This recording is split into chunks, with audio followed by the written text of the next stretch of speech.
ASP.NET MVC4 database के एक और ट्यूटोरियल में हाजिर हैं और आज के इस ट्यूटोरियल में हम बात करेंगे कि हम किस तरह डिलीट कर सकते हैं रिकॉर्ड अपने डेटाबेस से। तो आइए चलते हैं, स्टार्ट करते हैं विजुअल स्टूडियो और इसको सीखने की कोशिश करते हैं। हम उसी प्रोजेक्ट को यूज़ करेंगे जिसको हम यूज़ कर रहे हैं पिछले 5 ट्यूटोरियल से। करंटली अगर मैं इसको ये स्टेज पे रन करूँ इस एप्लीकेशन को, तो ये आपको लिस्ट ऑफ एम्प्लॉय शो कर रहा है। इसके अलावा हम इसमें न्यू एम्प्लॉय को भी ऐड कर सकते हैं। इसके अलावा हम पर्टिकुलर एम्प्लॉय का डिटेल्स भी चेक कर सकते हैं और उसके डिटेल्स को एडिट भी कर सकते हैं या अपडेट भी कर सकते हैं। इस ट्यूटोरियल में हम क्या करेंगे, यहाँ पे एक और लिंक ऐड करेंगे जिस पे डिलीट लिखा होगा। जब हम उस पर क्लिक करेंगे तो वो रिकॉर्ड डिलीट हो जाएगा। तो आइए चलते हैं, इसको करते हैं।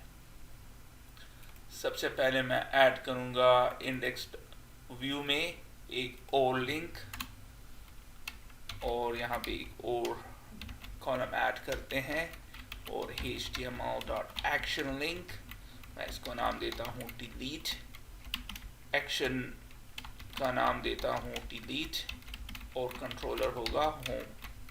और फिर हम इसको कहेंगे कि कौन सा रिकॉर्ड डिलीट करो, तो id equals to @employee id इसको देंगे और इसके बाद एक और कॉलम एक और पैरामीटर नो हो गया। मैंने क्या किया, आपको लिंक पे डिलीट नजर आएगा और फिर ये कॉल करेगा डिलीट मेथड को या एक्शन रिजल्ट को मेथड को, और कंट्रोलर कौन सा है, होम।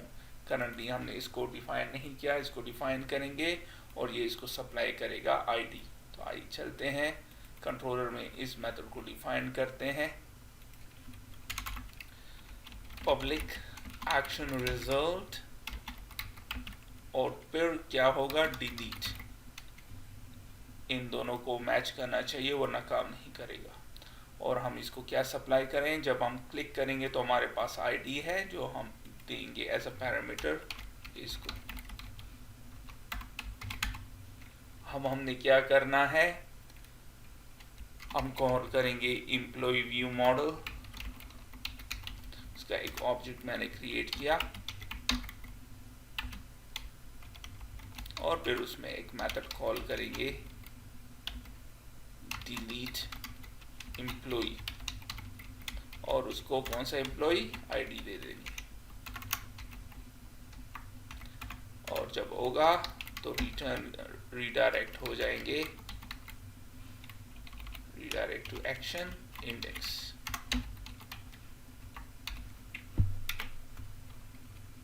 करंटली हमारे पास ये मेथड नहीं है तो इसको जनरेट कर लेते हैं।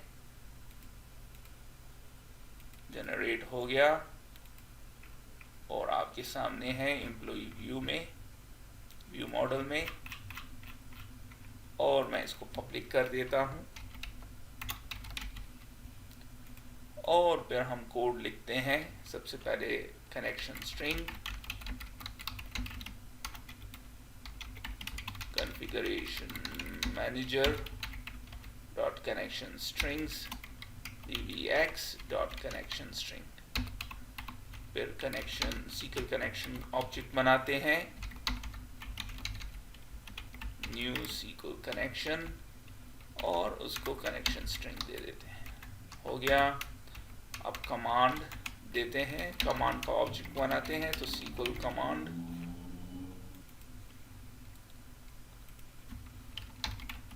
का एक ऑब्जेक्ट मैंने क्रिएट किया और उसमें स्टोर प्रोसीजर दिया एम्प्लॉइज डिलीट एम्प्लॉय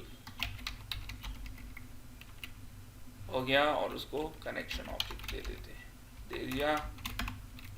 चूंकि स्टोर प्रोसीजर यूज कर रहे हैं तो हमने कमांड टाइप देना है,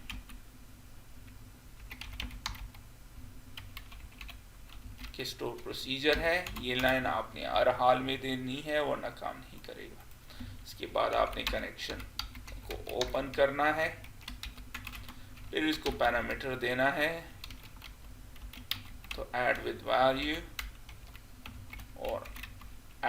आईडी और फिर वैल्यू यहाँ से आ रही है जो हमने इसको सप्लाई करेंगे, आपके सामने है। और जब सब कुछ हो जाएगा तो फिर चूंकि हम रीड नहीं करें तो एग्जीक्यूट नॉन क्वेरी। ये नॉन क्वेरी इंसर्ट, अपडेट और डिलीट के लिए यूज होगा, जबकि अगर हमने कोई सेलेक्ट स्टेटमेंट दिया होगा तो फिर एग्जीक्यूट रीडर यूज करेंगे। अब हमने इसको स्टोर प्रोसीजर को क्रिएट भी करना है। स्टोर प्रोसीजर को सेलेक्ट कीजिए, न्यू क्वेरी, क्रिएट प्रोसीजर,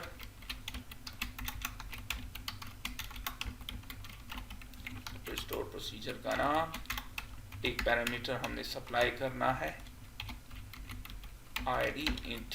ये एग्जैक्टली ये इसी तरह होना चाहिए वरना काम नहीं करेगा। अगर आपने इसको डिफरेंट दे दिया तो फिर ये किसी भी सूरत में काम नहीं करेगा, स्ट्रेंज एरर देगा। बिगिन एंड, और हमने क्या करना है, डिलीट फ्रॉम हमारे टेबल से, और फिर वेयर। अगर आप वेयर को भूल गए तो फिर ये सारे रिकॉर्ड्स को डिलीट कर देगा। अब मैंने वेयर दे दिया है कि उस रिकॉर्ड को डिलीट करो जो हम इसको सप्लाई करेंगे। एग्जीक्यूट कर दें, सक्सेसफुली हो गया। स्टोर प्रोसीजर में चलते हैं, रिफ्रेश कर दें तो डिलीट यहाँ पे मौजूद है। अब रन करते हैं अपने एप्लीकेशन को।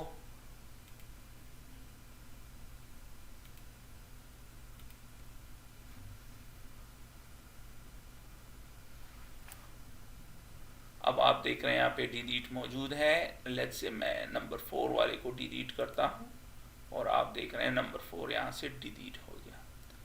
नंबर 7 को डिलीट करता हूँ और आप देख रहे हैं नंबर 7 डिलीट हो गया। नंबर 3 को डिलीट करता हूँ और आप देख रहे हैं नंबर 3 भी डिलीट हो गया।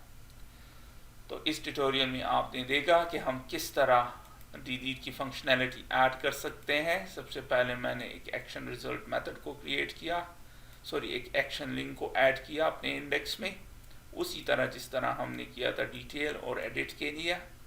और जो रिकॉर्ड हमने डिलीट कराना है उसके लिए आईडी को देना है।